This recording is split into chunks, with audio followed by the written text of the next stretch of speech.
Minute Papillon. Salut, c'est Anne-Laetitia Béraud, bienvenue dans Minute Papillon, le podcast d'actu de 20 minutes. Aujourd'hui, on parle de combat, de recherche et de solidarité.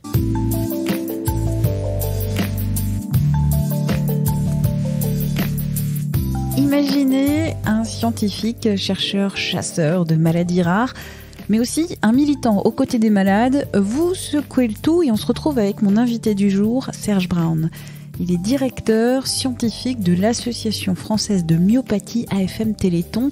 Le Téléthon, l'événement qui se déroule tout ce week-end. 20 000 animations, 200 000 bénévoles pour récolter des dons pour la recherche sur les maladies génétiques rares.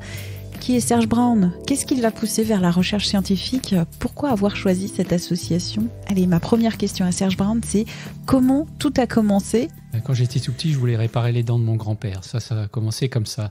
Mais très vite, quand j'ai commencé à apprendre la biologie, je me suis dit, c'est vers ce domaine-là que je veux aller. Je voulais faire de la génétique, alors que je connaissais strictement rien à la génétique. Même à cette époque-là, on remonte aux années 70. C'était un domaine complètement inconnu. Et puis, j'ai entamé des études de pharmacie parce que ce qui m'intéressait, c'est de travailler à la mise au point de médicaments. Maintenant, je joins tout ça, c'est-à-dire qu'on travaille à la mise au point de médicaments dans le domaine des maladies génétiques. Des dents, et vous êtes spécialisé, si je ne me trompe pas, dans les pathologies neuromusculaires. J'ai fait ma thèse sur une maladie neuromusculaire un peu par hasard. Et puis, j'y suis resté pendant plus de 20 ans, à essayer de comprendre certaines maladies, puis apporter quelques solutions thérapeutiques, et financé pendant ces 20 ans par une petite association au départ, qui s'appelait l'AFM, Association française contre les myopathies, et puis qui est devenue une grosse association grâce au Téléthon, et qui a continué à soutenir mes travaux pendant ces 20 ans que j'ai passé en France et à l'étranger. C'est en 2005 que vous avez intégré l'association, la petite association qui est devenue grosse finalement. Lorsque l'AFM m'a appelé pour la rejoindre en tant que directeur scientifique, pour moi, c'était impossible de dire non. Ça faisait 20 ans que j'étais soutenu. Je me suis dit, maintenant, je vais essayer de rendre à l'AFM tout ce qu'elle m'a apporté. La France est pionnière dans la recherche sur les maladies rares et elle le doit en grande partie au Téléthon. Et ça, c'est vraiment quelque chose d'unique au monde. Ça s'appuie sur une générosité qui, elle, est unique au monde. C'est à la fois le 36-37, le téléthon.fr, c'est-à-dire les dons, et puis c'est le terrain. Le terrain, ça c'est unique. C'est près de 20 000 manifestations partout en France, dans 13 000 communes. Un lien social, 50 000 associations, 200 000 bénévoles, 1 million de donateurs. Ça, c'est vraiment unique. Et il n'y a pas un pays qui nous arrive à la cheville de ce côté-là. C'est une solidarité, une chaîne qui commence par le don et qui revient après aux malades, mais aussi à tous ceux qui ont donné. Parce que ces recherches, elles servent pour des maladies dites rares, mais en fait, ça concerne absolument tout le monde. La recherche sur les maladies rares peut aider sur des maladies plus communes, voire même sur le cancer. La recherche sur les maladies rares, c'est applicable à beaucoup de maladies. D'abord parce que les maladies ont des mécanismes communs. Donc, ce qu'on apprend sur une maladie peut aider d'autres maladies. Et puis, les thérapeutiques peuvent servir. Par exemple, la thérapie génique des bébés, c'est une maladie du sang, une maladie du système immunitaire. Elle est utilisée aujourd'hui pour traiter des cancers du sang. La recherche, c'est chronophage et ça demande aussi énormément de coûts. Combien on aurait besoin aujourd'hui pour continuer la recherche et trouver des nouvelles solutions ? J'ai l'habitude de dire qu'il faut un téléthon par médicament. Je dirais que c'est une moyenne. Il y a 8000 maladies. Et parfois, il faut plusieurs médicaments par maladie. Donc c'est sans fond. Ça paraît sans fond et pourtant, maintenant, on parle de médicaments pour un certain nombre de maladies et des médicaments qui font école pour d'autres maladies. Et du coup, l'industrie pharmaceutique commence à s'y intéresser.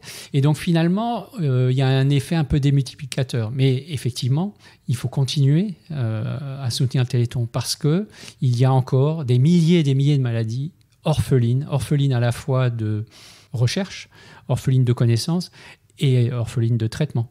Mais est-ce que c'est pas désespérant d'une certaine manière, moi qui suis devant ma télé ou qui veux participer à une course samedi ou dimanche lors des événements pour le Téléthon, je vais donner peut-être 20 €, 30 €, ce que je peux donner et me dire oui mais c'est même pas une micro-goutte d'eau par rapport aux besoins. Un nuage est fait de micro-gouttes d'eau. S'il n'y avait pas chaque micro-goutte, il n'y aurait pas de nuage, il n'y aurait pas de pluie, il n'y aurait pas de vie. La recherche, c'est un peu pareil. Il faut imaginer que lorsque le Téléthon est arrivé en 1987, on ne connaissait rien, mais absolument rien de la plupart de ces maladies. On connaissait juste une petite poignée de gènes et c'est tout, et encore moins des traitements. Et aujourd'hui, c'est plus de 4000 gènes qui sont connus. Et à partir de là, des thérapies qui peuvent être envisagées. Et il y a, après 30 ans de recherche, et c'est le temps qu'il faut pour la recherche, pour passer du noir le plus total à des traitements qui puissent être accessibles aux malades, eh bien maintenant on parle de thérapie génique, des choses qui étaient complètement inconnues et même inenvisageables à l'époque, qui sont une réalité aujourd'hui, des traitements qui changent la donne, qui sauvent des enfants, il y a des traitements qui aussi sont utilisés pour des adultes. Et donc, rien que sur la thérapie génique, il a fallu 30 ans pour que 8 médicaments aujourd'hui soient reconnus par les agences de santé, dont plus de la moitié doivent au Téléthon directement. Et il y en a 3 autres dans le cancer sur les 8. 3 dans le cancer qui doivent aux technologies qui avaient été mises au point pour les bébés bulles, donc indirectement doivent aussi au Téléthon. Et la FDA américaine, l'agence du médicament américaine, estime que d'ici 2022, c'est-à-dire 3 ans, il y en aura 40. Ce sont des médicaments d'un genre nouveau qui sont en train de révolutionner la médecine. Et le mot n'est pas galvaudé. Comment vous voyez tout ce parcours ? J'ai l'impression d'avoir accompli modestement, parce que je suis juste un petit écrou dans un très gros rouage, mais au même titre qu'un donateur. J'ai vécu ce passage de l'ombre à la lumière pour des maladies dites incurables, avec des thérapies dont on connaissait même pas le nom puisqu'on les imaginait même pas. Et de voir ce parcours qui a pas été linéaire, hein. Il y a eu aussi des difficultés, il y a eu aussi des déceptions, mais c'est le propre de la recherche. J'ai à la fois beaucoup de fierté et aussi beaucoup d'humilité. Et je me dis, lorsque je me retirerai, j'aurais accompli une part du chemin, j'aurais servi à quelque chose un peu. Et c'était peut-être ça, ce que je voulais réparer les dents de mon grand-père pour aider, quoi. Je sais que c'est pas moi en tant que personne, c'est toute une collectivité, c'est nous tous qui travaillons à ça. Nous tous qui faisons avancer les connaissances, pour nous-mêmes, pour les autres. Je trouve que le Téléthon, c'est ce qu'il y a de mieux c'est l'expression de ce qu'il y a de mieux en nous. Solidarité, imagination, persévérance. Ça, c'est propre de l'homme, ça. Et c'est ce qu'il y a de plus beau. Et ces quelques mots d'espoir terminent cette interview qui s'est déroulée il y a quelques jours à l'Institut de myologie à l'hôpital Pitié-Salpêtrière à Paris. Quant au Téléthon, c'est tout ce week-end. Un numéro de téléphone, le 3637, pour donner. Quant à Minute Papillon, si cet épisode vous a plu, n'hésitez pas à nous envoyer quelques petites étoiles et des commentaires sur Apple Podcast. Merci beaucoup. Je vous souhaite un très bon week-end. On se retrouve lundi.